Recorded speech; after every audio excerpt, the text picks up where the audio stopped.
We're going to give them till 3 after. So while we're waiting, though, I want to make sure that everyone knows about the Slack channel and that you've had a chance to join, because that's where a lot, or really all of our off-session communication is going to happen. So make sure you get in there. We want to talk. Yep. We're going to have questions throughout. We're going to be checking in with you. We're going to summarize our posts after every session, so that in case you miss something, we're going to be putting links to the replay. So everything is going to be happening in that Slack channel. You can direct message me for anything that you need.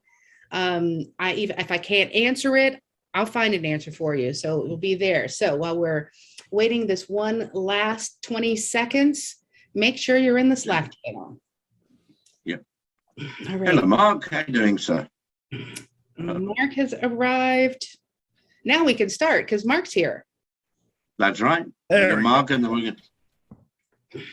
So before I hand it over to Mark to say a few things, and then we hand it off to Aaron and Andy, I want to let you all know that this session is being recorded and it's going to be available within 24 hours, even though it's a weekend tomorrow. Within 24 hours, it's going to be available on the course page. We'll put a link to it in the chat. We're going to pool our questions in the chat and save them for the end for this kickoff call. We're going to be a little more interactive going forward, but for the kickoff call, we're going to take the questions in the chat, save them for the end, and then we'll get those answered for you. Aaron is a talker. He could be here 3 hours. So put your questions in there. We're going to answer all of them that we can. We're very excited for you to be here for this very first session of our Media Buyer Bootcamp. And I'm going to pass it off to Mark right now, see if he's got a few things to say, and then we're going to get going. Hey everyone, thank you so much for coming. This is actually the first ever non-head of marketing bootcamp that we're running. So you're part of basically something brand new. And for me, you know, I actually come from a content and creative background.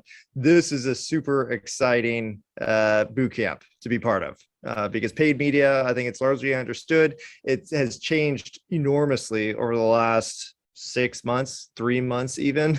So it's, you know, you can't even make courses in the last 5 years that would apply to what people are facing right now. And, you know, to get Aaron and Andy on here who have so much experience working with large companies, you know, working with our own certified partners, which is how we found them, is just enormous. So I'm looking to learn as much as you guys. So I'm going to turn it over to Aaron, who's going to start dropping bombs right off the bat, I imagine. Well, I want to say welcome to everybody. We're super honored and privileged to be part of your journey. When we were given this opportunity with the digital marketer team not that long ago, we said, you know, are we ready for this? Are we ready to open up the doors to what we're doing right now? And we decided, yeah, we were ready to do it. So we committed to the next 8 weeks with you guys. And I know that most of you must have watched the presentation that we did, but just in case you didn't, my name is obviously Aaron. I'm the CEO of 7 Mile Media. 7 Mile Media currently runs the marketing for about 50 of the world's largest e-commerce and information marketing brands. I've actually been in the digital marketing space since 2004. That might even be longer than Dice. I don't know. We'll have to get together and find out. But I've been in since 2004. My personal companies, I own 2 SaaSes. I've had a nutrition company. I've had an e-commerce brand. Between my companies and our clients, we've generated well over $1 billion in revenue online in that time. In any given month, we spend somewhere between 5 and 10 million on paid ads across Facebook, Instagram, YouTube, Google, TikTok, AdRoll, and so on and so forth. And the real benefit, I think, for all of us in this cohort over the next 8 weeks is our goal is to really treat you guys like we treat our media buyers inside of 7 Mile. And what I mean by that is there's a lot of information in the world. I actually don't think information is that hard to gather. It's the subtleties and the nuances and the back and forth communications that really allow you to implement things and learn things quickly. So, you know, we teach our media buyers the same thing that we're going to teach you guys inside of 7 Mile, and then we meet with them daily and review what's going on. And that's really what I wanted to bring to the table in this cohort, was really have open communications. I don't really want to be me speaking to you guys and saying like, bah, bah, bah, bah, do this, do that. I find that kind of boring. We will be doing some of that because obviously if we showed up without a curriculum, you might be wondering what the hell was going on. But we're going to go through the curriculum. And then I really want to encourage you guys. We're going to put our emails inside of the Slack channel. We want to be using the Slack channel a ton. send us a DM and friend us on IG or Facebook or whatever, social networks you're on. This is a small world. And what you'll find is that the better that you get, the more people that you know who are getting massive results. And we really want to help lift you guys to those results. And a lot of that comes from just access to other people who are in the trenches doing what we're doing and creating that network. So for me, I felt like having the network and the back and forth communications would not only be valuable, but maybe more valuable than anything else. And we want to make sure that you know that that's part of what we want to be doing moving forward, is not just this, but having a long-term relationship with you guys, forever, because this is a small world, and the more people you know who are doing things at a high level, the faster you can get to where you want to go. So with that, I want to introduce you guys to Andy McDuff, who is the Chief Marketing Officer over at 7 Mile Media. Andy's British, so he sounds really, really smart with his accent. And he's a humble guy, but why Andy's the CMO and I'm the CEO is Andy has had a very long career in digital marketing. He's worked for agencies like Ogilvy and McCann. And if you know anything about direct response, Ogilvy is probably the longtime king of direct response marketing. He's had campaigns that he's worked on for companies like British Airways and Schweppes and Heineken and the Spanish football leagues. We're talking about serious Fortune 500 companies where he's been running the campaigns for those brands. So he really brings the big world of digital advertising to my, very active promoter mindset. I would call it organized chaos. So he's the maturity and I'm the chaos. And we call him the professor because he actually is a professor of digital marketing at a university in Spain. So, I call him the professor, because he is one. So he's going to be able to bring his experience on his side. I'm going to be able to bring my experience on my side, and the relationship with both of us, I think, is going to be tremendously valuable for you moving forward. So Andy, anything that you would want to add to that? No, absolutely perfect introduction. I'm super happy to meet all of you here today, and I'm sure we'll get to know one another much better over the next 4 weeks, and maybe longer as we keep exchange and keep in contact, because that's very, very important in this network environment that we're all working in. I'm super excited to be delivering all of this to you. We're opening up a lot of Pandora's box that very few people will tell you. So there's going to be quite a lot of secrets. The bottom line, the naked truth of running paid media like a boss is really quite a fascinating field. We love it. We eat and shower in this stuff every single day with a lot of ad spend behind. And it's very interesting to understand how it's going to fit and how we really want to make sure that there's 2 other things I would add, Aaron. And number 1 is we want to make this as interactive as possible.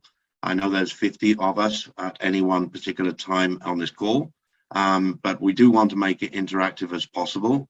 We'll always get back to you as quickly as we can within the Slack channel, and we want to make sure that the content that we're producing fits your particular circumstance and business as best as possible, because there's lots of different use cases, and a lot of related to paid media there's a lot of context that you need to understand on how you can actually apply it to your particular circumstances. So those are the sort of 2 other sort of main pillars that we wanted to bring into this unique training.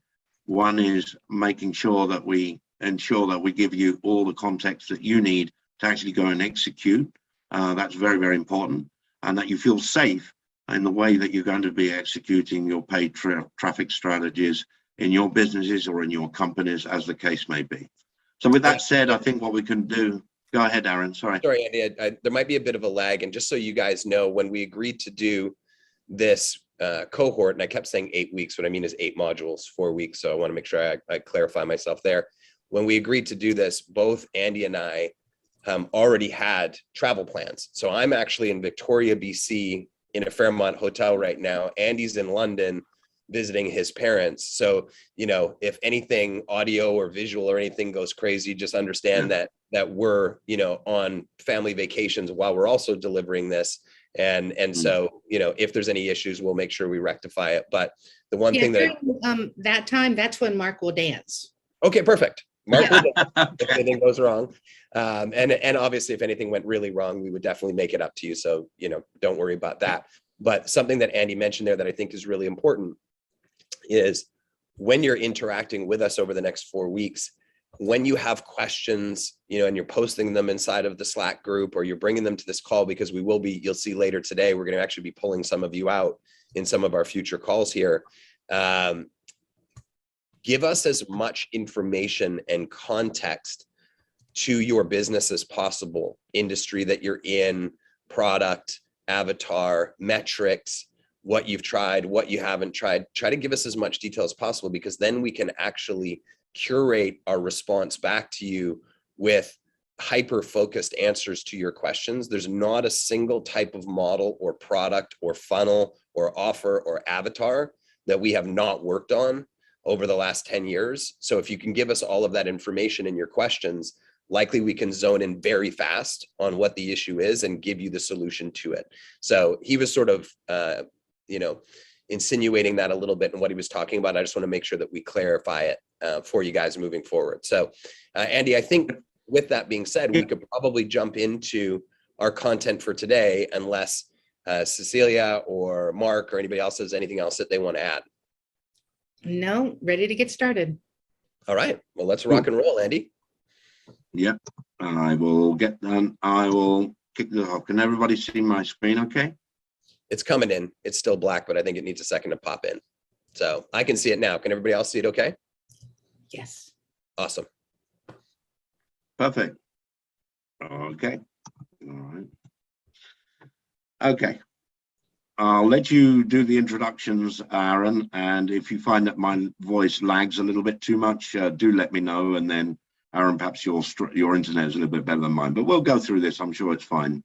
Yeah, no problem. So what we're basically be going through are some of the high points of media buying today. Traditionally, when we've done this kickoff call, it's been more about introduction, setting expectations, knowing what's going to happen next, knowing where to access all of your stuff. Cecilia's been great at outlining that for you, but Andy really felt like he wanted to touch on some of the high points as well. So in this call today, we're going to be covering curriculum outline, strategy, funnels, timelines and communications, paid media planning, mindset, and then we're going to open it for Q&A. So that's essentially the high points of what we're going to be covering today. We're going to do our best, and I know that time is important for everybody, to be out of here in the next hour and 15 minutes. So that's our goal. So as a result of that, we're going to try and save our questions for later, or you can put them in the Slack channel, whatever you want. So Andy, we can start moving through some of the stuff that you have inside of here. All right. Yep. So do you want to talk through the curriculum, Andy, or do you want me to talk through it? No, if you go through the curriculum, and then I'll move on to the next part, which is going through the bulk of today's content. Okay. Okay, perfect. So after today, we're basically going to be meeting twice a week over the next 4 weeks. Session 1 is going to be July 5th. It's going to be all about the who, right? And we're going to be talking about the number one most important thing when it comes to media buying, which is understanding avatar inside and out. Right? We're going to be going through something that is used with Fortune 500 companies when they're doing branding exercises, and we use it internally for ourselves, really for our copy team and understanding how to speak to the avatar. It's called empathy mapping. So we're going to be teaching for around 15 to 20 minutes, and then we're going to have an interactive exercise where we would like to have a volunteer. We're not going to force somebody to volunteer. If nobody wants to volunteer, Andy will talk to me about one of my companies, because I own multiple companies as well as this agency. But really what we're going to be doing is a deep dive on the psychological profile of an avatar from scratch, so you can very clearly understand how to speak to them in your ads, in your funnel, in your product, in your copy.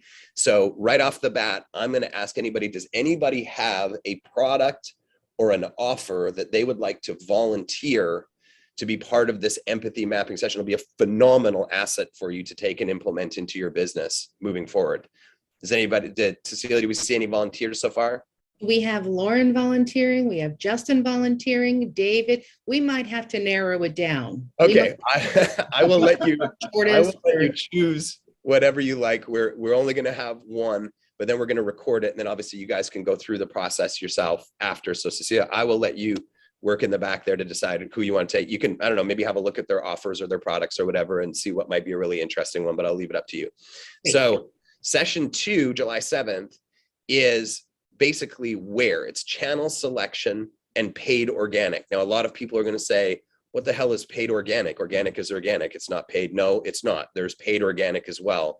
And we're actually going to be taking you through our manufacturing fame process, the same paid organic strategy that we've used for people like Brendan Kane from 1 million followers, or Dan Locke, or Neil Patel, or any of the people that you basically see in your feed 24/7 who's absolutely saturating the marketplace with content. They're not doing that organically. They're doing it with paid organic. And we're going to show you how to manufacture fame. And we probably, in fairness, Andy, I would say would love another volunteer for that, Yes. as we can walk them through our manufacturing fame process, and they can take that with them as a remarkable asset to implement in their business or with their clients or whoever they want. So if we choose one volunteer on session 1, Cecilia, maybe let's choose a different volunteer for session 2. And so those will be locked in. So we're going to be talking about avatar and empathy mapping, then channel selection. What I mean by channel selection is every channel is different. They respond different. They have different audiences. They have different sizes. There's different ones you should start in to create revenue faster, and then use the other ones to build on top of it. So we're going to be talking through what channels you should go on and which ones you should start with. Session 3, we're going to be talking about metrics and modeling. This is the what, part 1. So your funnel, your product, your KPIs, and your math. And the reason why we're going to be talking about metrics and modeling is we start no traffic with any client whatsoever without having every single touch point from their ad to the last point of their product funnel mapped out with goal metrics. And for a lot of you guys, this is going to be, life-changing, because so many media buyers go, I don't know what each stage is supposed to convert at for what product, what funnel, what price point. We're even going to be giving you guys some of the models that we have internally in our agency, whether that might be a book funnel, a small intro product funnel, an e-commerce product, a strategy session to appointment funnel. We're going to give you the models and walk you through them so that you know exactly what the metrics should be at each point when you're launching your media. That way you know what to prioritize first. So that's going to be happening in session 3. Session 4 is the how, part 1, which is the messaging and nuances between Facebook and YouTube and target ad metrics. Andy, if you want to scroll the slides up a little bit more, then we can go and show them the rest of them. All right, session 5. Yeah, it's good. Session 5, July 19th, the how, part 2. We're going to be talking about social platform ad strategies, specific Facebook, Instagram, and TikTok. Session 6 is the how, part 3, YouTube and Google search. Session 7, testing and optimization. Once we've actually got traffic running, how do we analyze? How do we optimize? How do we test? Session 8, scaling strategies, what I like to call scale city. We're going to be talking about how to predictably and profitably scale without blowing your campaigns and your business apart inside of session 8. And bonus session, August 2nd, is what we call our 8-figure scaling roadmap. The 8-figure scaling roadmap is because most of the clients that come to 7 Mile are doing about 7 to multiple 7 figures already. And what they want to be doing is 7 figures a month. And there are specific things that have to happen as we scale to that to not blow the business apart. So we're going to be walking you through our 8-figure scaling roadmap in our bonus session. So, and if you want to keep going down, we will go into the next slide. Perfect. So let's talk a little bit about the strategy that we have to implement as a media buyer. Andy, I'll hand it over to you. And if I don't, I'll talk the whole time. I mean, you know me, I love to talk. You want to let me talk the whole time? I will go unbridled, but I want to make sure I'm Sure, absolutely, no problem. Well, I'll take you through, and then there's a section, obviously, which we talked about earlier that I would like you to go through for everybody today. But I really wanted to start with some basics for everybody, because as we get to know one another, some of you are more advanced, some are at the beginning, some are super advanced. We've got all sorts of levels here. So I just wanted to really spend the rest of today's kickoff to set the scene of what it means to implement paid media successfully. Okay.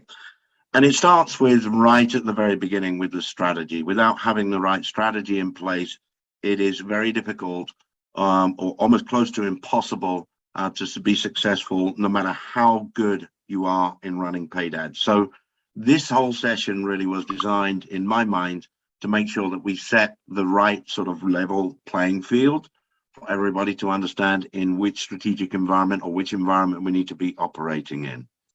So this is one of my most, I would say, the most favorite quote when it comes to marketing. A gentleman by the name of Peter Drucker. He was a management expert, Austrian origin, and he moved to the States. But this is really what marketing is. The aim of marketing is to make selling superfluous. Now, we all know that a sales call and a sales process is needed, but if you think about some of the biggest brands in the world, and yes, it's different from direct response, which we're going to talk about in a moment, but essentially the whole goal in marketing is to make your selling as superfluous as possible. And it comes down to understanding the customer so well that the product or the service fits him and sells itself. So this is what I really wanted to talk about right at the beginning of today's presentation. And I've got actually a question for everybody. And you just put in the chat, please, what you think is the right answer. Okay, let me just move my screen sharing. So quiz time. Which of the following four options do you think is the most correct sequence? I've got this, let me move this out of the way. As the correct sequence in terms of importance for a successful marketing campaign. Is it A, traffic, funnel, and offer? B, funnel, offer, traffic, offer, funnel, traffic, option C, or D? So let me just go into the chat whilst I can see which is what we're getting in here. It looks Just like so I can see. C. It looks like C is in the lead with a few D's. With a few D's. Yeah, mostly C's though. Mostly C's there. Okay. And we got an A. And this is okay. Perfect. Anyone else? C. Got C, D, A. Okay. B. Good. Okay. Interesting. Okay. So, trick question, Laura. Yeah, you're probably right. Actually, the answer in our experience, and we're talking about hundreds and millions of dollars. And actually, that's another good point, Victoria. If you've got another option, would be very interested to see what you have to say. I personally think it's D. Aaron thought it was C, but then he moved to D. The reason is that you can have the most wonderful YouTube campaign. You can have a lot of things on Facebook working well for you, but it's very difficult to sell something that people don't want, as simple as that. So we've found in our experience that we have to have the right offer in place first before we actually start throwing traffic at it. Now, traffic, it's debatable whether you would say C or D is basically the right option. Some would say, well, if you don't have the right funnel, but the whole goal of traffic, of course, and especially when you're spending money, and it doesn't matter whether you're spending $100 a day or $100,000 a day, okay? Your traffic has to be the best quality traffic you can find. We're going to talk about traffic quality because what's the point of sending nonsense or useless traffic into a funnel to an offer that you know that works? It doesn't make any sense. So for us and our experience, and Aaron and I debate about this, but we think it's D. And because I said, the core thing here is if you don't have the right offer in place, and it doesn't matter whether you're selling a shampoo or you're selling a service, it doesn't really matter. Unless you have the right offer in place, and that you are sufficiently differentiated in that offer, then essentially it's going to be very difficult for your paid media to work for you, and you're going to get very frustrated very easily, you know. Victoria, you said I was thinking either D or traffic or funnel. Makes sense. Okay, perfect.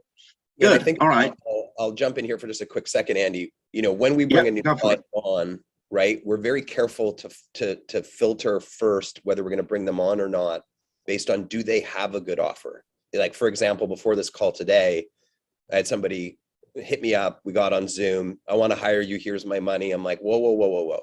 Tell me about what you're selling, who you're selling it to, what problem you're going to solve. And he had a very difficult time explaining to me who he was going to serve, what problem he was going to solve. And I said, listen, there's no point in starting with us until we can figure this out, because no amount of phenomenal traffic can fix a crap offer, right? So we have to really think through, you know, who we're serving, how we're helping them, you know, how we're going to make it compelling, how we're going to create sense of urgency, how we're going to reduce friction. Okay, once we've got that, then we got to have amazing traffic. I mean, if anybody's ever tried Facebook and put it on optimized for link clicks, you know exactly what I'm talking about. That's some crap traffic, and it doesn't matter how good your offer is, it's going to bomb, right? So then the next thing is, what traffic channel are we going to go to? How are we going to set it up?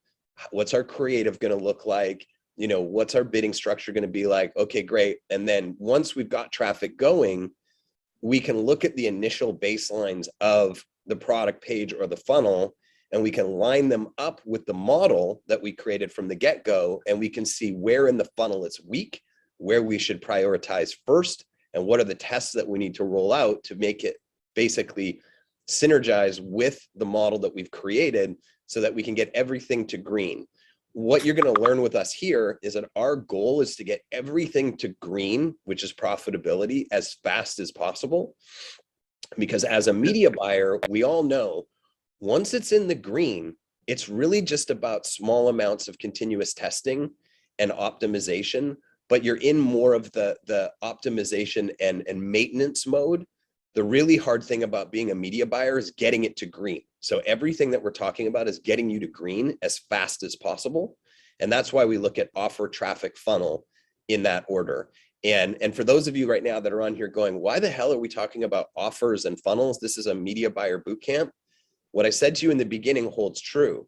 We're going to treat you like we treat our own media buyers. If you come into a client or it's your own business and all you're thinking about is ads, you're missing half, if not 2/3 of the equation, because they all work holistically together. And it's the difference between an amateur and a professional.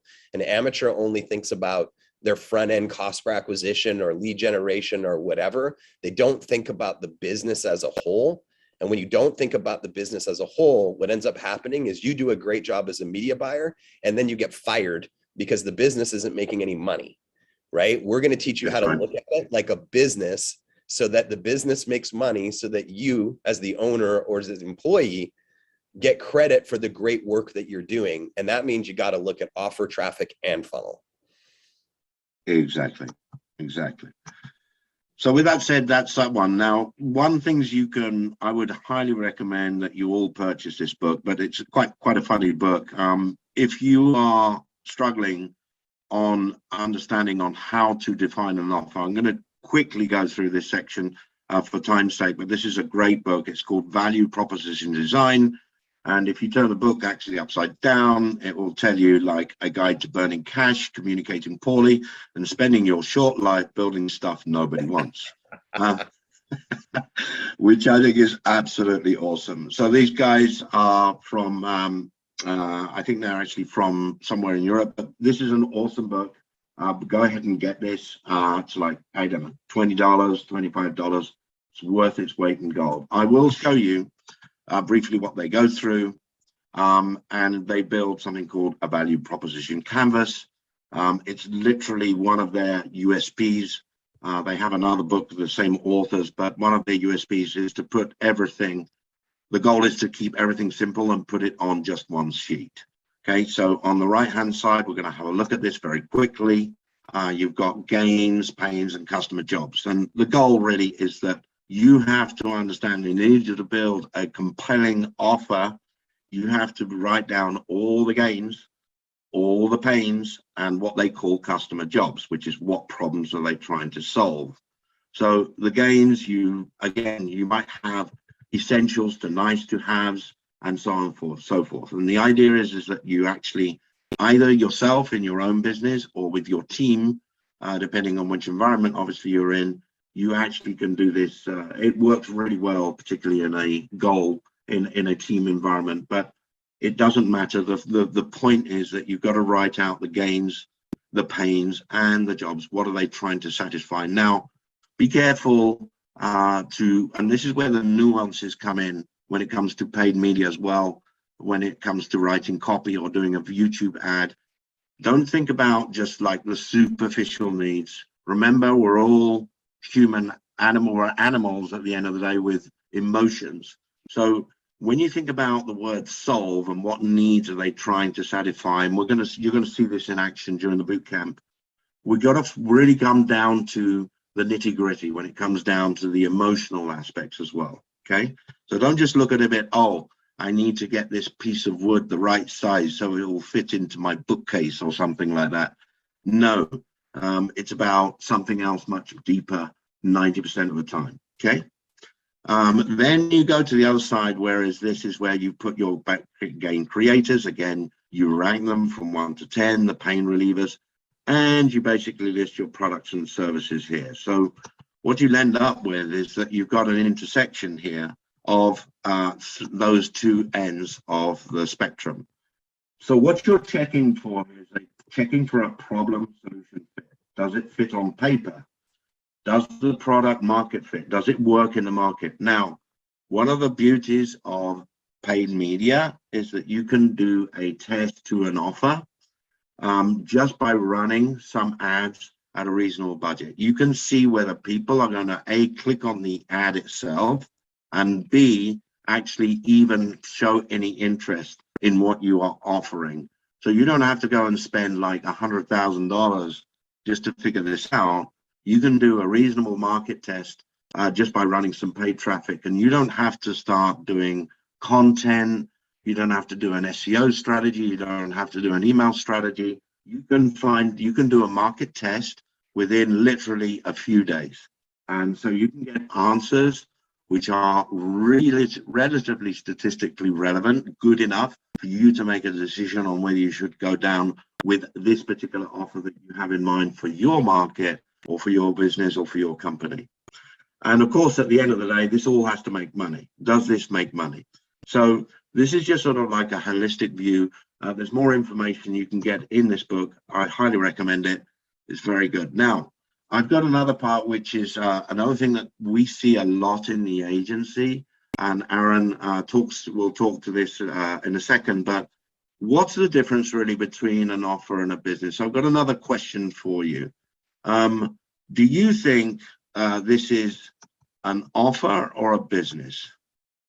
What do you think it is? If you say it's, put O in the chat box if you think it's an offer, or do you think B if it's a business? O or B? That's the way I want to go for it. So that's an offer, okay, and an offer. And I'm going to let keep going. Let's get some more answers in, please. Okay. We got business, got two business, got Joshua. It's like offers in the lead. More offer. More offer in the lead. Okay, well, I'm going to hand it over to Aaron. I'm going to show you the next slide. Okay, so most are in the offer and some say business. Offer, offer. Great. Hello, who's there? Nice to see you, sir. Hey, who's there? What's up, man? Okay, Aaron, this one's for you. Sure. So again, this comes down to the psychology of being an exceptional media buyer, right? It's kind of a trick question because obviously if we're accepting money for a product or a service, technically it's a business. But from the perception of how we're going to approach this, it's just an offer, right? What you want to be really thinking about when you're buying media for your company or for your own business is you constantly want to be thinking about what's next. Because where we see the challenge with a lot of media buyers is they think if they have a great ad and a great funnel, they have a business. And the reality is that each one of the channels that we're going to touch on caps out at a specific level of what you can draw out in revenue from a particular offer. And if your goal is to have longevity, then you have to be thinking about it like a business. And I want to give you guys some examples, right? If we're in the e-commerce sector, it has to be, what are our upsells? What are our downsells? What is our nurturing process? Are we also on Amazon? Are we also retargeting on Google Shopping? Are we also on AdRoll? How high can we get one particular product on one channel before we bring another product in? These are all the different things you have to be thinking about, is what's next in your strategy, because you don't want to get to the point where you're trying to push one product or one offer beyond the profitability capacity of a specific channel, because then you end up putting yourself in the position that a lot of media buyers do, where they go, oh, I can't scale. It must be the channel's fault. No, it's you've saturated the audience with that particular angle to the point of not being able to grow any bigger. So you either need to expand out to other channels, or you need to be able to start to offer different products or different angles into your product to target the different people who respond in different ways. And I'll give you guys an example, right? We will see that in most industries, if we have an info product, for example, and it's a high ticket info product, we might be able to scale up to $400,000 to $500,000 a month in revenue at the profitability that we want on Facebook and Instagram. And after that, it's a point of limiting returns. We keep scaling higher, but the profits get smaller, right? Who the hell wants to do that? That's a waste of time, right? So at that point, we either need to have a deeper product value ladder, or we need to take that to another channel, or we typically find that when we get to about $800,000 to $1 million a month in revenue, it's time to now introduce a new entry point to that product. Maybe that's a virtual event. Maybe that's a book funnel. Maybe that's a webinar. Maybe that's a direct message campaign, right? We have to think about what's next constantly with our business, not try to just milk as much cash as possible out of one offer, because if you do it the way that we do it, that thing's probably going to burn out and not be very profitable within about a year to a year and a half, right? So I'm going to encourage all of you to be thinking about what you're doing as a business, not an offer, and put strategic plans in place of what's next, and communicate that with whoever you're working with, or at least have that map drawn out in your own mind, so you don't get into this vicious cycle that we see so many media buyers do, which is, let me just scale it. I just need to scale it. And then they go, how come it won't scale anymore? Well, because you've capped out the available audience that's willing to buy that thing in that way, in that channel, right? So it's the difference between thinking about it as a media buyer and thinking about it as a business. So Andy, hopefully that covers what you were thinking about in that particular slide. Yep, that's exactly right. Yeah. It's just important to differentiate and have it clear in your mind, everybody, that you've got to be understanding. We're talking strategy here, okay? This is all the sort of strategic pillars that you need to take into account as you build your paid media strategy behind it, okay? So that's that one. Now, want to talk just a little bit about planning as well. So business and marketing planning, very, very straightforward. Not a great deal to go through here, but one of the things that is quite surprising that we come across, I wouldn't say often, but it's very important to have as much clarity as possible on what your targets are. And the targets obviously come from the business owner, or if you're the owner of that business, then you should be able to set some targets in terms of what your revenue is you're looking for. And we normally do this with our clients on a quarterly basis. Now, that becomes important, as you can imagine, if you're providing a service of some nature to a client, that they are probably driven by revenue. It's not the only goal. There are other businesses, more of the branding, for example, businesses that want more awareness. Well, okay, what does that really mean? But in terms of a business, all businesses, there's no such thing as business without making a profit. Otherwise, why would one do it? Unless, of course, you're operating in the non-profit space, and that's very different. But you still need, as a non-profit, you still need revenue coming in the door in the form of donations, right? So in this case, you need to just simply sort of figure out what your revenue target is and work out, for example, a very important KPI here is the number of sales or number of donations, whatever that happens to be.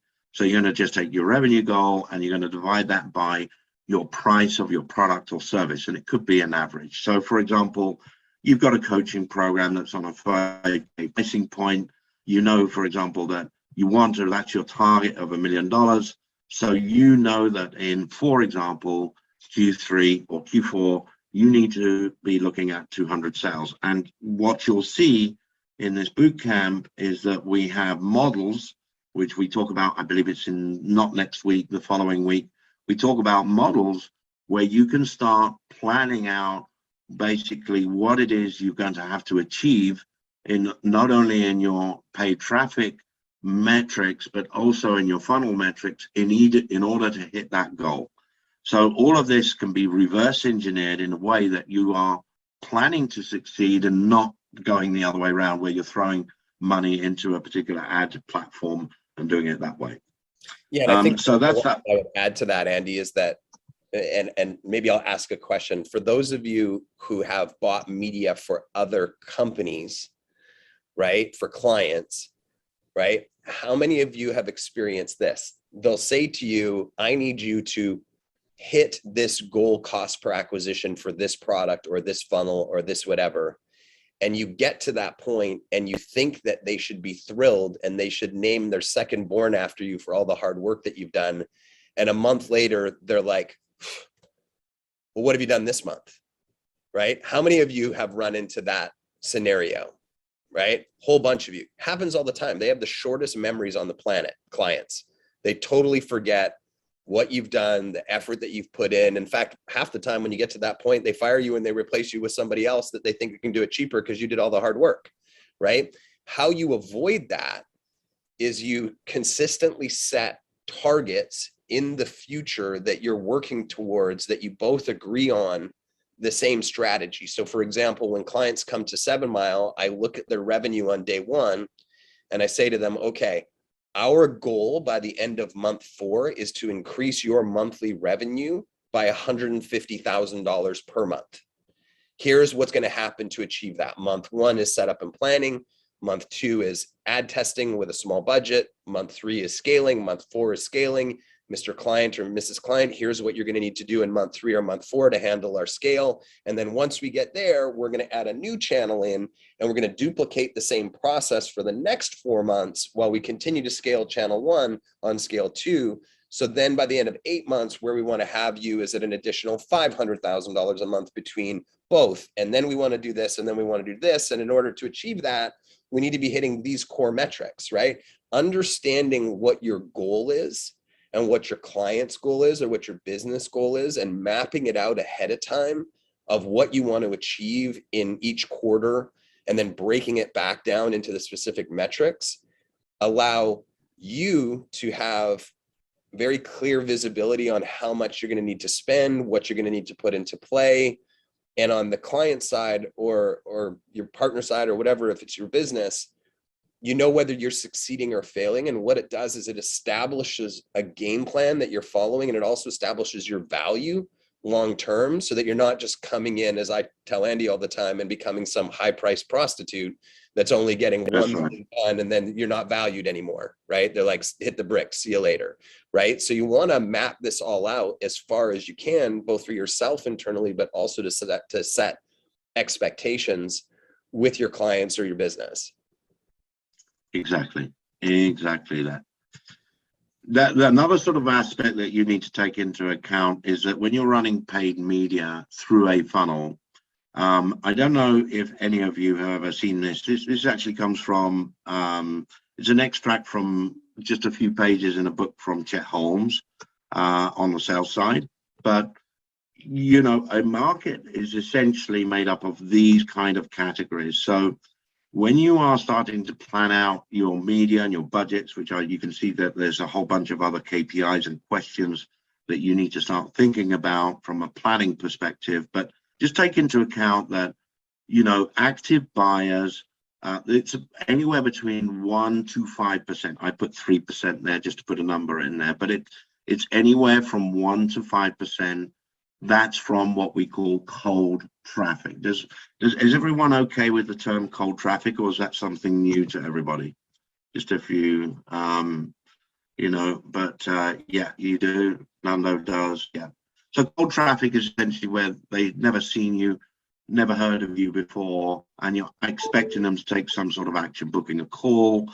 It could be anything to do with that, booking a call, could be making a donation, etc., etc. So you just have to take into account that 3% of your market are active buyers.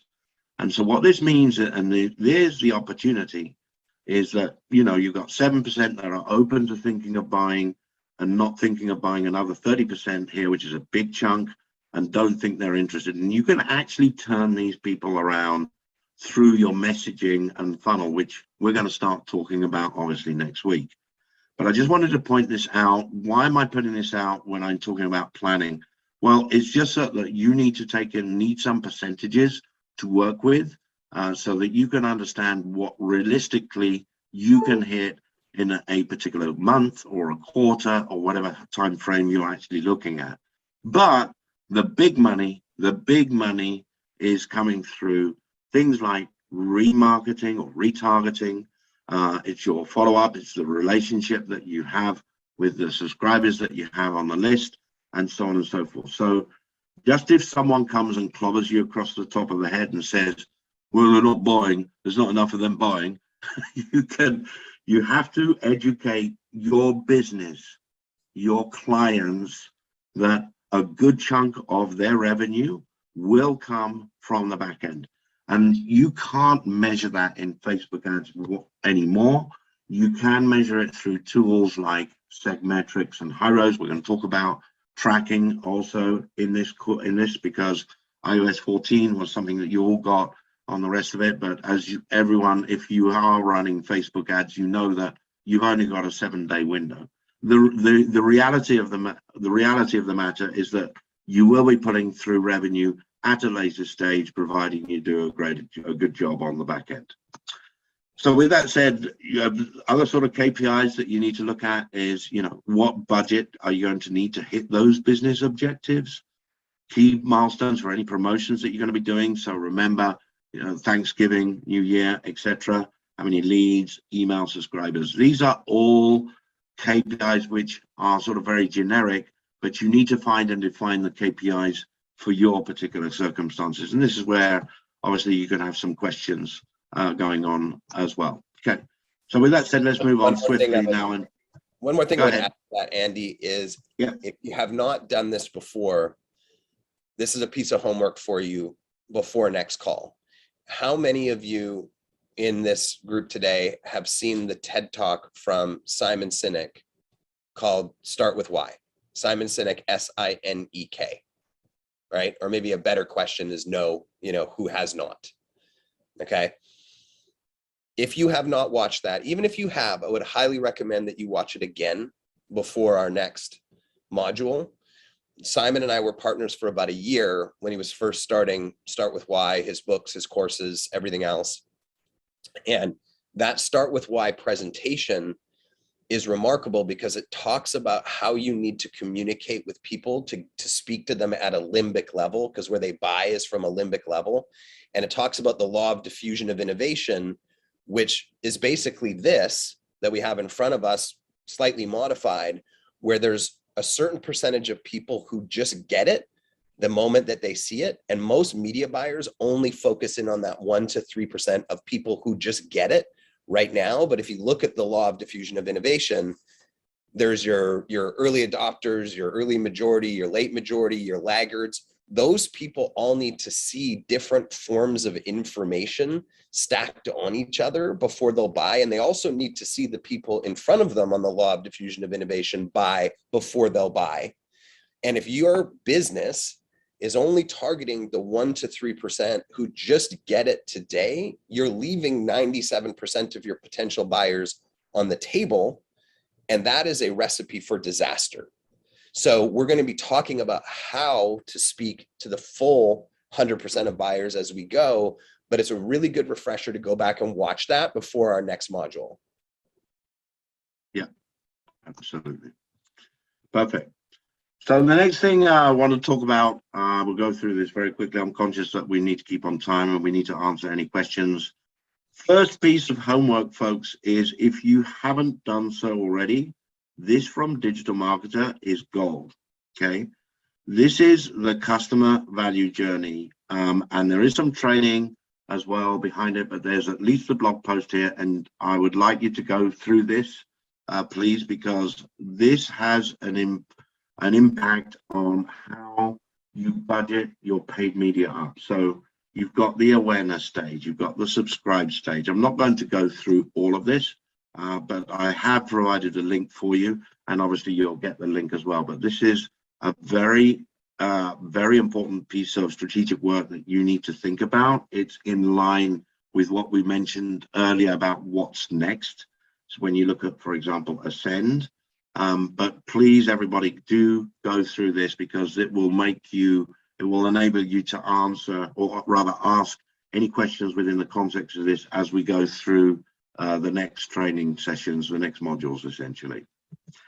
But if you give, for example, like how we map things out, it's very useful to map out, for example, your funnels using something like Lucidchart that you can see here. And we've got a very simple funnel, and this is not a course, obviously, about funnels, but you've got like a Facebook ad goes to a landing page. We're adding some sort of like a tag to an email sequence. You've got a VSL page. They watch a video sales letter here. They come to a booking page, which is initiated from a button here. They book on there and they get to a confirmation page. And then there's a whole bunch of email. There's a whole bunch of email sequences going out there. It's very useful to sort of map this out. It doesn't matter what sort of IT or systems you're using, but we find it very useful to map these out properly into your collection of funnels. So where this leads me to is mapping this out for your team. So you need to review and understand your current funnels, including the email sequences, by the way, everyone. You wouldn't believe how many email sequences had the wrong links going to the wrong pages. And then you wonder why your remarketing campaigns are not working because they're going to a dead page. So you need to make sure that you review and understand your current funnels before you run any paid traffic. You may find that pieces, if you have all the metrics and you have all the data in place, you can find that anything is weak and need to be tested and improved. And we're going to cover this in a later session as well, which is what everyone knows as CRO, conversion rate optimization. And we're going to show you exactly how we approach conversion rate optimization that way. What's next? Going back to what we've been talking about twice already on this call, do you need another funnel? Well, believe it or not, it's quite possible that you would. So make sure it's not easy. It's not a 5-minute job putting a funnel together. To make sure that you plan the resources. If your revenue target, for example, in Q4 is going to be $3 million, but you know already that you don't have the what's next product or program in place, well, then you clearly need to build that funnel or the marketing that goes behind it as well. That involves creative people, that involves tech people, and believe you me, on average, for example, in 7 Mile, to make sure everything is tested, including all the email sequences and especially the creative iteration, which we're going to actually start going through next week and for the ads, but also for the funnel, is essentially 4 to 6 weeks. We don't build a funnel less than 4 weeks, at least here in 7 Mile. So the key points I'm trying to drive here is this is all about strategy, folks. It's about planning to succeed, not the other way around. Oh my God, I don't have another product. Oh, I don't have enough revenue. Oh, I don't have enough tech. I don't have enough creative. It's boring as hell. I know it's boring as hell to plan, but if you want a quiet, good, successful living and life, then you will do yourself a great service if you actually take care of understanding what it is you need in order to hit your targets.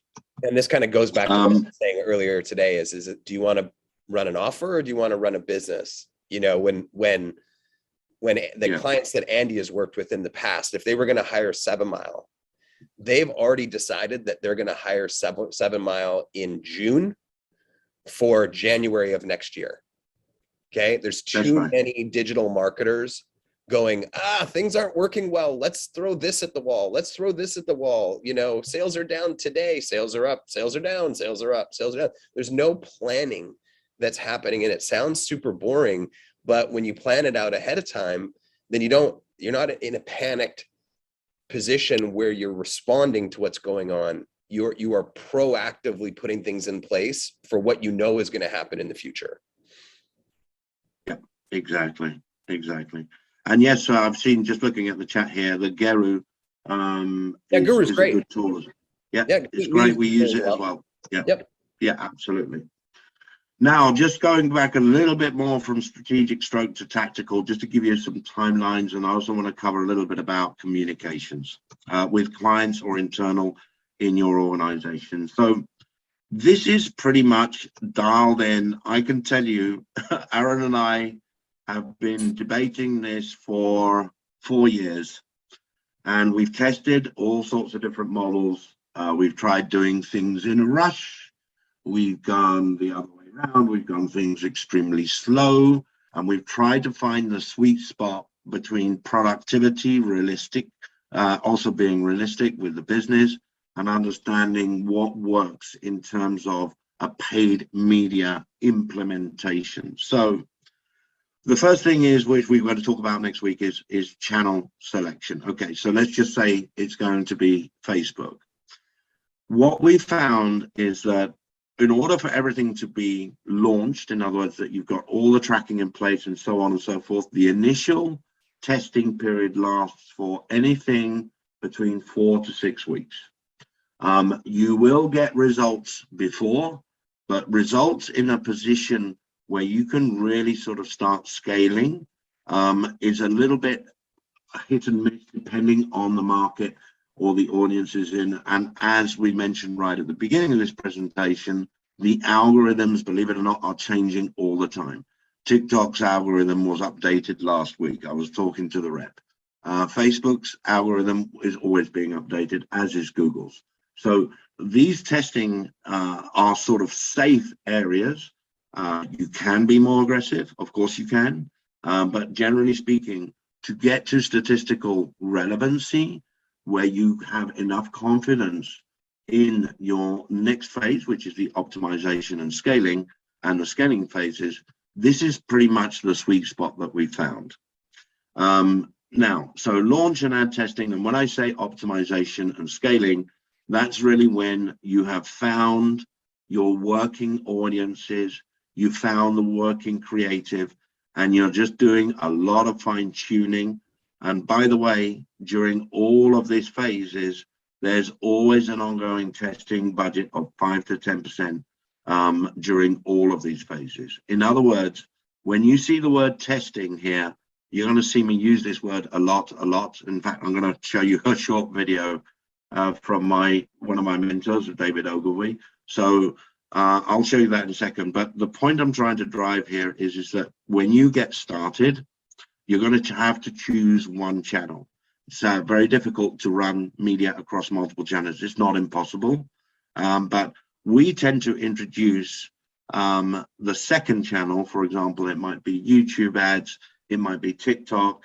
We tend to introduce that into this sort of area around here. So this gives you a better idea in terms of how you can plan your budgets and so on and so forth. So anyway, that's really what I wanted to cover here. Very, very important that if you have a budget, put on at least 5 to 10% of that, because what will happen is that your audiences will die, for example, in Facebook and or Google.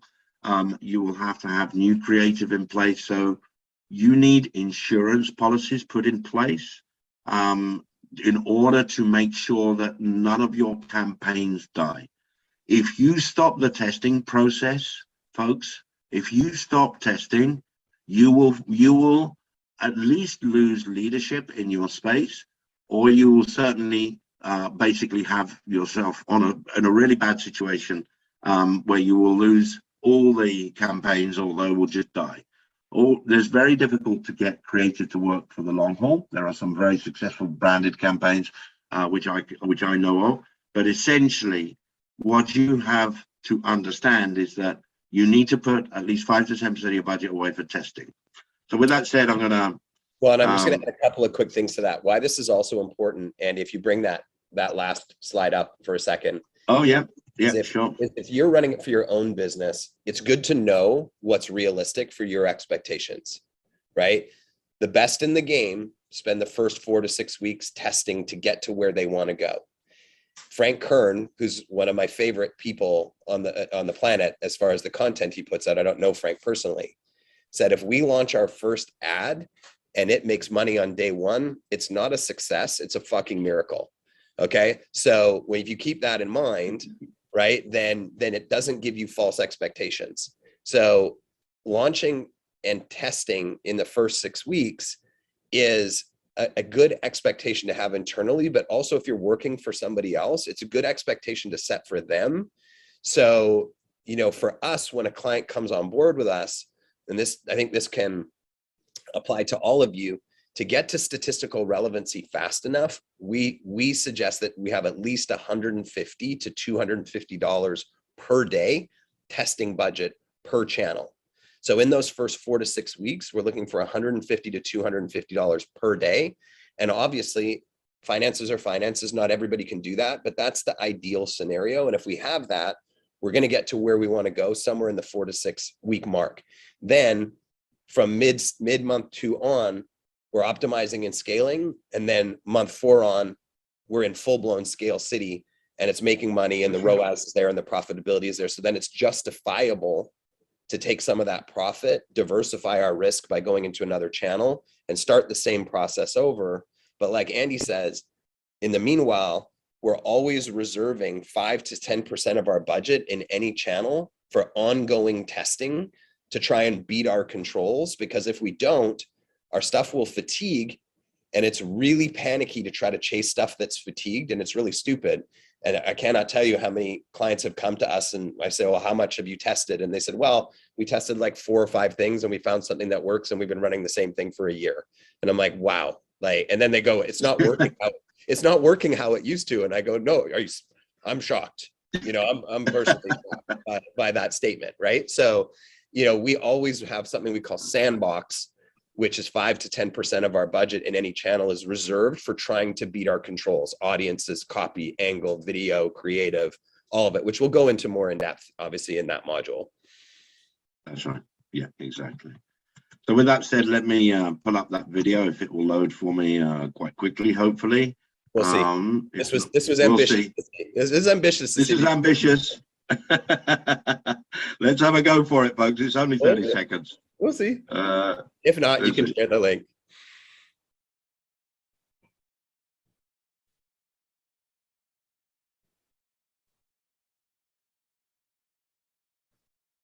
Too ambitious, I think. No, we can't hear the audio and it's not loading fast enough, Andy. So why don't you drop this link into either this chat or we can drop it into the Slack channel.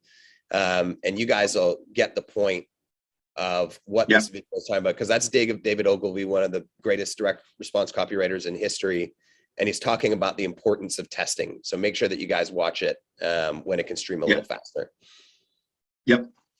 So the final thing I want to check in this section is just make sure all your reporting is in place as well. We tend to use Google Data Studio and Segmetrics.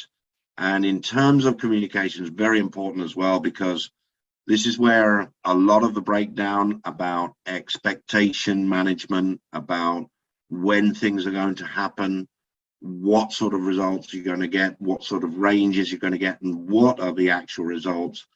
Again, we tend to go for Google Data Studio and Segmetrics for that sort of physical stuff, but the actual human conversations happen at least on a weekly basis. Now, that may seem quite a lot, but again, if you've got your reporting in place, you won't find it too onerous at all. We use project management software like Basecamp, ClickUp. You can use tools like Bloom as well. Our sort of general communications protocol with clients is we write in, this is written in Basecamp. In our case, we use Basecamp. We like to do this kind of planning, which is like Monday communications, I should say. Monday, we talk about, here's what we're looking at during the week. Wednesday, how's it going? And then on Friday, what have been the results, whether they're actual actions or whether they're actual results from the media itself. That's the way we do it. It's largely down to because we're running a lot of traffic at pretty high volumes. So understandably, when you're running at something like 50,000 a day, you've got clients that want to know what is happening during the course of the week. If it's something less, then you can obviously reduce that sort of, you can reduce perhaps the frequency, but the point I'm trying to drive here is that it's important to keep that communication going, whether you use project management software, and in our case, we do it with bi-weekly 30-minute calls as well. So we're not just gonna wanted to cover make- a lot of this communication stuff in the course, so No. I'm just going to pause here and really emphasize this.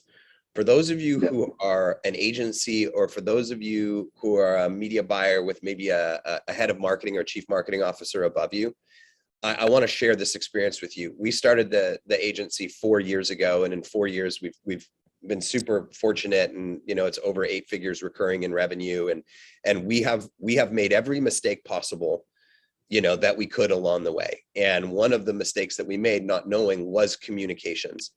One of the number one things that will kill your business if you're running an agency or if you're a media buyer for a company is a lack of communications.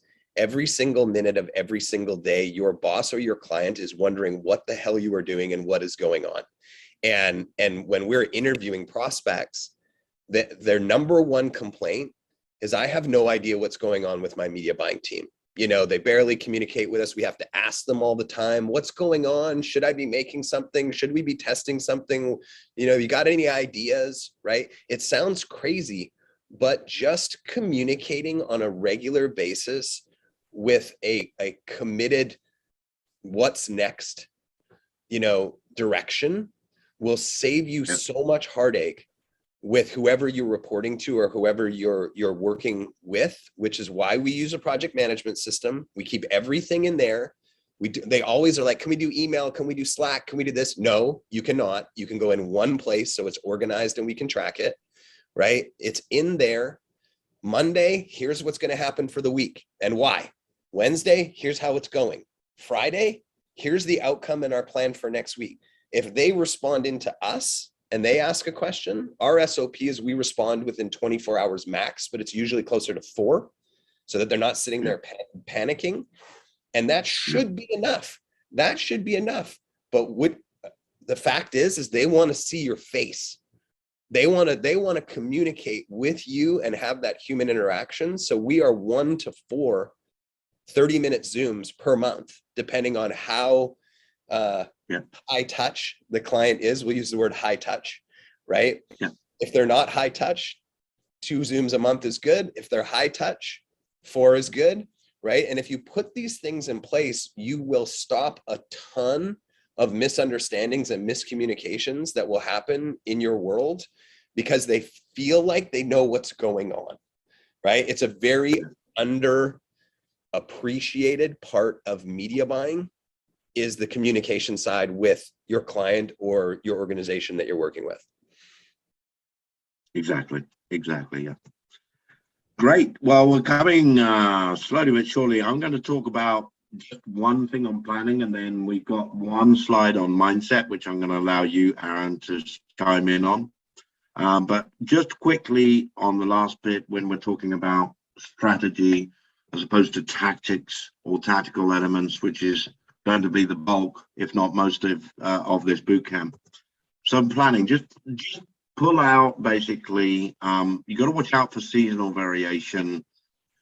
You should review any available internal or external client data that you have from your own business, which is why the tracking and the scorecards and all that reporting stuff is so important. But you can use like Google Trends, for example, here. You can see like I've typed in home yoga and boom, guess what happened there, right? COVID happened.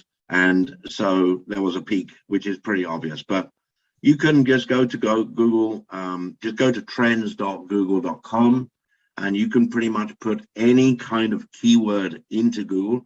And it's amazing. You've got all of this data that years ago, if you went to like a Nielsen that would do the market research for, you would go to Nielsen to get some market research from. So they would charge you thousands and thousands and thousands of dollars to get you the data if they don't have it already. And there's lots of market research firms out there, but this is literally free, folks. I mean, you just go online and you can put in whatever widget you're selling. It doesn't matter whether you're e-commerce, it doesn't matter what you do. Go and explore and spend. You don't have to spend like hours and hours. Within an hour, it would be unbelievable on what you will learn. You can compare the same keyword in different markets in 50 or so countries around the world. You can go to the United States, you can go to the United Kingdom, you can go to New Zealand. Do you have a market that you can serve in Singapore or in New Zealand? You don't know, you're not sure, then look at Google Trends. It will tell And why you. this is also important is it comes back to communications, right? I saw in one of the groups that we trained this morning, somebody said, hey, has anybody noticed in the last week that lead volume went down and cost per lead went up, right? And I asked them what business that they're in, and it's directly affected because it's female driven by the fact that we're going into the end of June, early July, kids are graduating, all of a sudden now we're going into summer where it's more family oriented. You need to know if seasonality affects your business, you know, as an example of trends, because you want to be able to communicate with the people that you work with or the clients that you serve of, hey, just so you're aware, at this time of the year, it tends to become more expensive or the volume tends to go down. How do you want to approach this, right? So I'll say to our clients, hey, like this time of year, people are spending more. There's more competition, less competition, more interest, less interest. You can do one of two things. We can scale your budget back to maximize profitability, or we can keep it where it is. You'll have a little bit less profitability, but you'll keep in the marketplace, pounding your authority into the marketplace. So when everybody else drops out, you know, you're the last one left, kind of like a Nutrisystem or a Weight Watchers pounding you with weight loss ads in November when everybody's eating turkey, right? Like nobody's buying weight loss there, but they're spending their money hard in preparation for January. So at least if you're aware of what's going on in the trends, you can have an educated conversation, and then the client or your boss or whoever doesn't come back to you and say, why the hell is my lead cost up? What are you doing about it? What do you mean you didn't turn it down when July 4th hit, right? Like, so you want to think about what's coming and then be able to communicate that so that everybody's on the same page. Exactly. And finally, last but not least, Aaron, I know you're so good on this, and so I'm going to let you do this one. Sure. Yeah, it's the paid media mindset, and I'm just going to share it from the perspective of being the CEO of my own agency, right? If you're working for somebody else and it's somebody else's money and so on and so forth, but maybe even if it's your own business, but most I'm talking about that tranche, right? Nobody wants to make a mistake.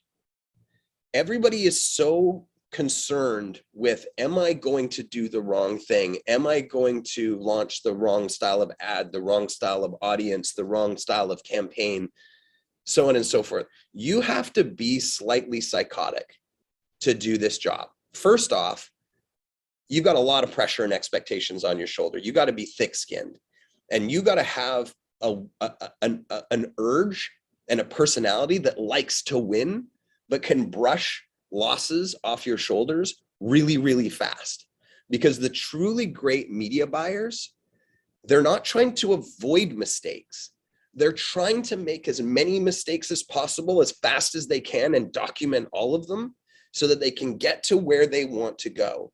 You have to have the memory of a Major League Baseball hitter. You know, Major League Baseball hitters, if they hit 3 out of 10, they're in the Hall of Fame, right? That means they miss 7 out of 10 times. A media buyer, you're probably going to hit 1 out of 10 times, not Hall of Fame 3 out of 10 times. So the key is you got to fail as fast as possible to get to your 1. And then when you get to your 1, you got to be fearless with your budget and your scaling, as long as you're doing it within the protocols that you know, right? And you got to go out and you got to be completely detached from the reality of money and transition it from it's just numbers. If the numbers make sense, you should be hitting the gas. If the numbers don't make sense, you should be failing as fast as you can until they make sense.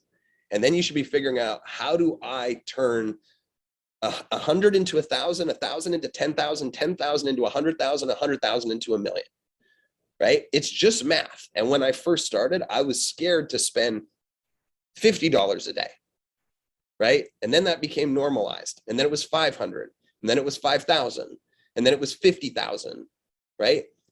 To me now, it's just math. If we're profitable, let's spend as much as we can, as fast as we can, and prepare for what's next and what's going on. And if you're holding the reins too tight on your creatives, on your ego, on your fear of doing something wrong, you will not succeed in this business, period. You have to be slightly unhinged. You have to be 100% confident. You have to be completely okay with failing and embracing failing as fast as possible, because if you don't, you will not get to where you want to go. Believe you me. So you got to be a little bit different to play this game. And the ones that are truly great, they have very short memories and they're a little nuts, right? So you need to embrace that little nuts part of your personality and not take things personally when things don't work. I think that's the other big thing I would take away. Don't take it personally, right? I mean, there's so many things that Definitely. I've tried where I've been like, I am 100% convinced this is going to knock it out of the park. And I throw it up and it completely tanks. And I'm like, wow, if I took that personally, then what? I'm done? Do I give up? Do I quit? I'm like, damn, that sucked. Okay, I've already forgotten it, right? So you have to have that mentality of expect the best, but be emotionally tied to no outcome. Expect the best, be emotionally tied to no outcome, and just move forward as fast as you can. Because I mean, Andy, like you look at some of the big companies that are out there, how much testing are they doing? How much money are they spending? And how often are they hitting the ball out of the park? Well, it'd be maybe 1 out of 10 on the first runs. Yeah. Maybe. Just know Maybe. it. Embrace it. Embrace the grind. That's Love it. But no one tells you that. No, God, no. Right. I mean, I can tell you, like, just from pure statistics, when I was running my e-commerce store, I took my e-commerce store from $500 a day in sales to $70,000 a day in sales in 6 months. And every single day I would try an average of 30 different audiences with proven creative, and I would hit one. If I was launching a new product into the marketplace, I would have to test on average about 30, maybe there's something special about 30. I'd have to test about 30 different products before one would hit. So can you only imagine a normal person coming in and getting like super married to one ad campaign or one product or one audience, and it doesn't work? They're like, that's it. Pack it up. Yeah. Business is dead. Right? Understand the volume that you have. But when I did hit, here's the other side of it. When I found a product that would hit, I knew by the statistics right away, the metrics right away. I knew if it was a winner or not. I knew I was going to make $1.5 million. It was done. I was going to make $1.5 million from that product over the next 3 months, right? But we have to have that internal fortitude to be able to fail fast, fail forward. And it's tough for everybody. Like I still have to work with my team on it, where I'm like, you're not failing enough. You need to fail more, fail faster. Let's go. Right. So Let's go. it's something to keep in mind. Exactly. Yeah.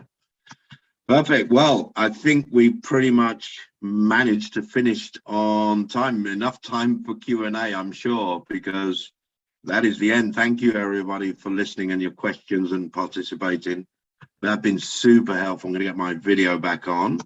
Yeah, and just so you guys know, I just wanted to give you some high-level stuff to take away today. You know, traditionally these calls have just been getting to know everybody and telling everybody what the curriculum is going to be and where to find stuff. But we wanted to give you some just little high value things to take away and start to think about as we move into these modules moving forward. So we didn't go too deep into anything. The modules themselves, where we're going to go much deeper into the specific topics. But with that being said, if you want to bounce and you want to ask us questions along the next, couple of days in Slack, help yourself. If you've got questions that you think might serve everybody here today that you want to ask while we're here, we'll probably take them for, maybe 10 minutes or so. And then we're going to let everybody get off to their July 4th weekends with their families, hopefully. Yes, we do have a few questions. And before we get to that, I want you to know that I have fail fast on a towel. Perfect. That was given to me at the last big company I worked for. That was one of our mottos, was fail fast. And so they put it on a beach towel. I love it. And gave it I love it. So I mean, I used to, for those of you who don't know me well, I played soccer for the national team, and I was cut because I was a goalie and I only grew to 5'11", and goalies are like 6'4". So I got cut, and then I went to try to get into the UFC. And right as I was getting into the UFC, they took the lightweight division out, which is where I fought for 4 years. So it was just like over and over and over again, right? So I've had to fail forward and fail fast. But one of the things when I was learning to compete in martial arts is I practiced something called Muay Thai kickboxing, where you use your shins to kick things all the time. And you have to deaden the bone, you have to deaden the nerves in your shin bone to be able to kick people with it effectively. And so we would have a bag full of sand, and the top was very loose sand, and it got more dense and more dense and more dense and more dense to where it was like a rock at the bottom. And I remember the first day I went and I kicked that bottom, and I fell over and screamed in pain because it was stupid, because my shins were not desensitized yet. And they said, no, you have to start at the top, and you have to put in 1,000 kicks at each level over the next 3 months until you have to force yourself through the pain to get to where you want to go. Because if you go in there and you're not prepared for battle, you're done, right? And so I just had to think, I have to hurt myself as fast as possible to get ready for a battle. And that's the mentality that you have to have in this world. We're all nuts. We are crazy to be in this game. All of you that are on here, you're all nuts. There's something wrong with all of you for being here, because the pressure and the expectations and the money and all that stuff. But the opposite side of that is that my opinion is this is the most valuable skill, shy of being a doctor saving somebody's life. This is the most valuable skill on the planet. You can literally print money and write your own ticket if you're an exceptional media buyer. There's no business on the planet that doesn't want you. None. There'll be no economy where you don't have work. There'll be no situation where you can't pay for everything you want in life. I believe it is the most valuable skill, but you gotta be a messed up kind of human a little bit to do it. So just embrace it and roll with it. All right, so we're going to get to a few questions. We have 5 minutes left. So David is asking, what software do you use to set up attribution on all of this? Andy, you can take that one. Good question. Yeah, so we normally use Segmetrics. There are 2 out there. One is Segmetrics, another one's called Hyros. And if you are on very high spends, you can afford it, you can go with Google Analytics Premium, or the premium version, but that's 150K a year. So if you've got 150K, then you can certainly do it with that way. And I apologize for the lighting, everybody. But Segmetrics we've tested both Hyros, which is Hyros, or Segmetrics.io. Our favorite by far is Segmetrics.io. the intel and the reporting abilities within Segmetrics are vastly superior if you're looking for attribution between multi-channel or channel customer journeys, first click, last clicks, etc., etc. GA4, Google Analytics 4, of course, has been out now for a couple of years. That's going to be moving in. That's probably the tool to go to if you have nothing at this juncture. But if you're really looking for sort of really accurate, no tracking, by the way, we're going to talk about tracking in, I think, session 4, but the tracking is never 100% accurate. You're going to have tracking that will, it's not like an accounting system, okay? So accounting, you're always putting in every single cent in, but tracking is going to be anywhere between 95% accurate, okay? You're not going to find that all of it. And as you know, that the privacy world is changing a lot. That doesn't affect Segmetrics or HighRose for any because of the way they track is fine at the moment. But the ones we've had the most success with and gleaned the most insight in a way that we know how to assign more budget or less budget to one channel or another, or more marketing effort in email, etc., has been Segmetrics. It's given us the most richest intel that we've seen today. So Segmetrics is the short answer. And we'll dive into it deeper, but for those of you that are like, my account is screwed right now, please help me just give me the answer. I'll just give you the answer to the test right now. On Facebook and Instagram, we saw accuracy go down in the dashboard there from 90%. It's never been higher than 90%. So if you're higher than 90%, whatever. Good for you. Good for you. We saw it go down from 90% to 20% after iOS. And then people were wondering why their campaigns weren't working anymore. Well, it's because the algorithm doesn't know that you're getting leads or making sales or booking appointments or whatever. So it's leaving the audiences that were working to go and find different stuff. So you got to make sure that whether you're in Google or Facebook or TikTok or whatever, that the percentage accuracy in the dashboards in their side is 90% or higher. You know, HighRose and things like that are cool because they'll show you which campaigns the sales are coming from because they track it server side. And that's cool because it helps you make sure you're not turning off the wrong things. But if the algorithm itself doesn't know that it's in the right area, it will leave, which will create massive volatility.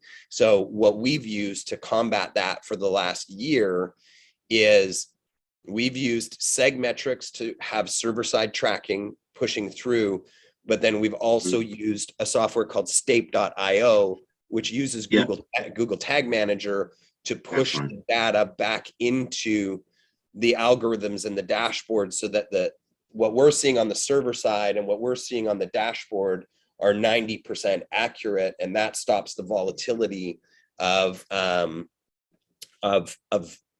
results, specifically inside of Facebook and Instagram, which has been a hot mess for most people since iOS came out. All right, I have one more question. If you want to take the few minutes, we do that. Okay, so Kevin is asking regarding the mentioned 800K to 1 million cap that usually triggers thinking of introducing a new entry into a product. Does this vary on the size of audience being addressed, or is that already factored into the mentioned range? It's a great question. And you're going to hear me talk in some of these modules about estimates, right? Obviously, different products, different programs, different offers have different audience sizes. So they can either exceed it or they can be below it. But what we find is that because we're trying to get the client up 150,000 per month in the first 4 months on one channel and then duplicate that over the next 4 months on a second channel, we kind of find that an average is that we can do 400 to 500 a month on Facebook and Instagram. On average, we can do about 1 million a month on YouTube as a cap. TikTok is like 100 to 150. Ad roll is like 50. Google PPC is like 50.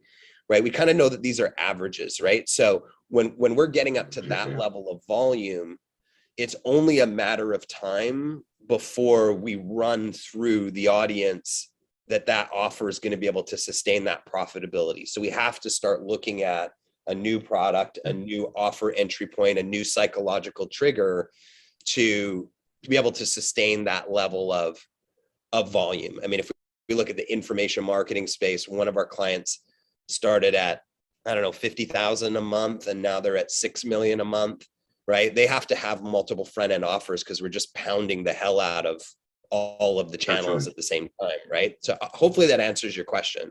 There's no tried and true perfect number. I'm just going to talk about averages, so at least you have something in your head. I like math, so I like to think like, well, when I hit this probably could happen.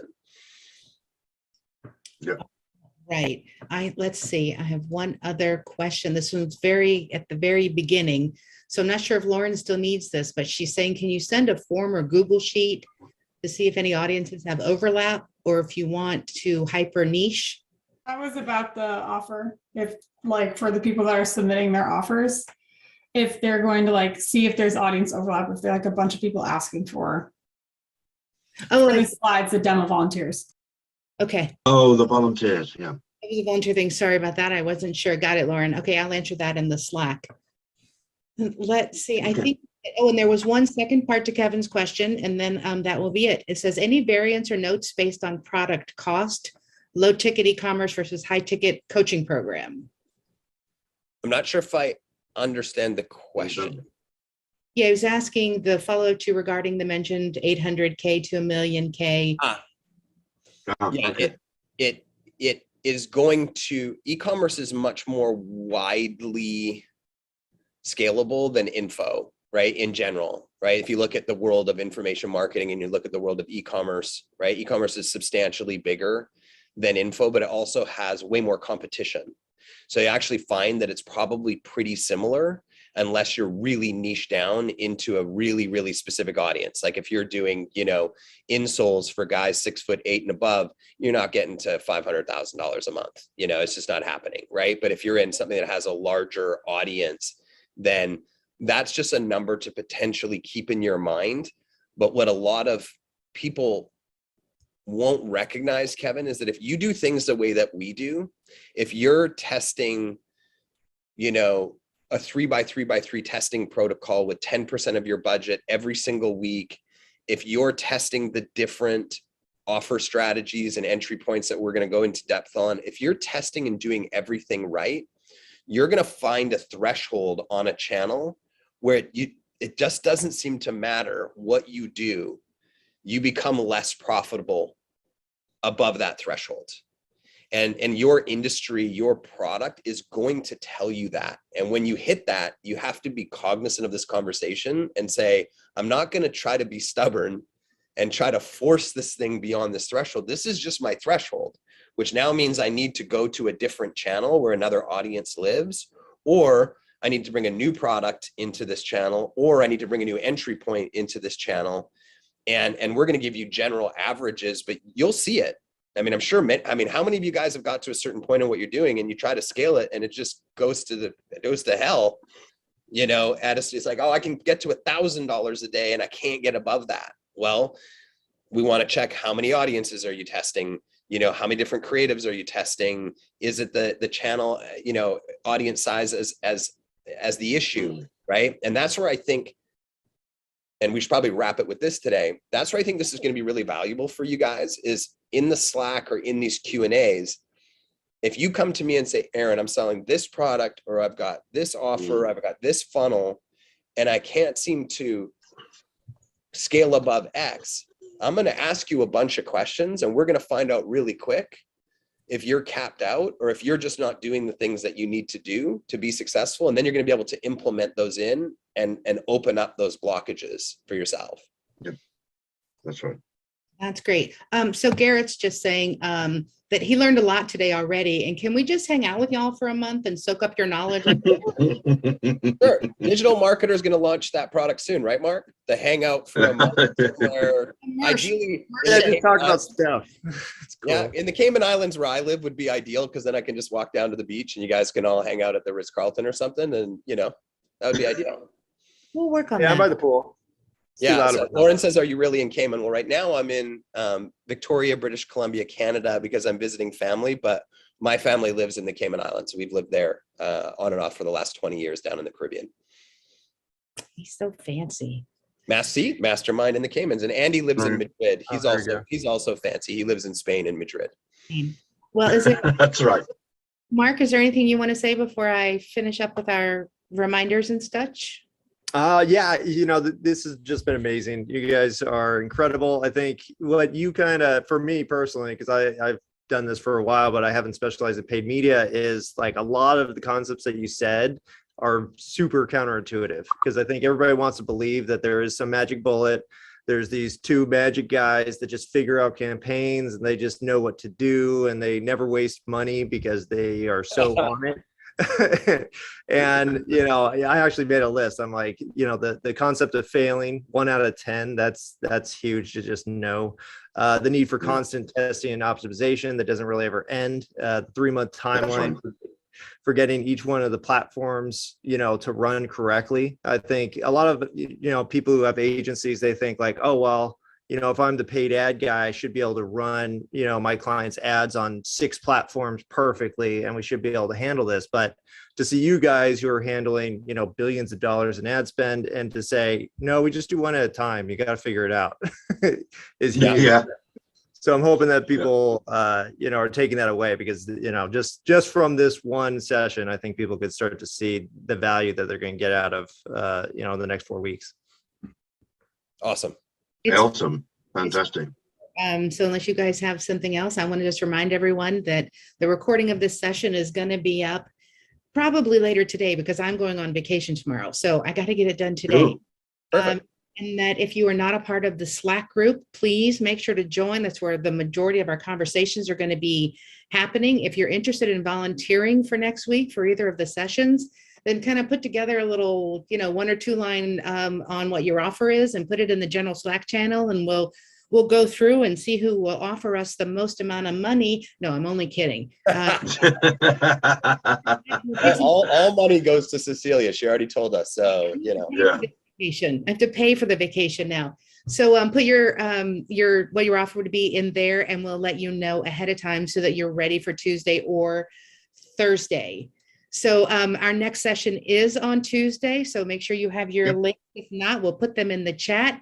I want to thank everyone again for coming. Andy and Aaron, I have been so looking forward to this. I'm just I goosebumpy thinking about it, because it's so exciting to me, because media has changed so much in just 25 years. It's a whole different world now. So I'm excited for this. I hope everyone else has really enjoyed it. And we're going to be back here on Tuesday. So let's hear from you. Perfect. And thanks again, Andy and Aaron. You're welcome. Nice to meet you all. Looking forward to Nice it. to meet you all. Thank you See guys. you soon. Bye-bye.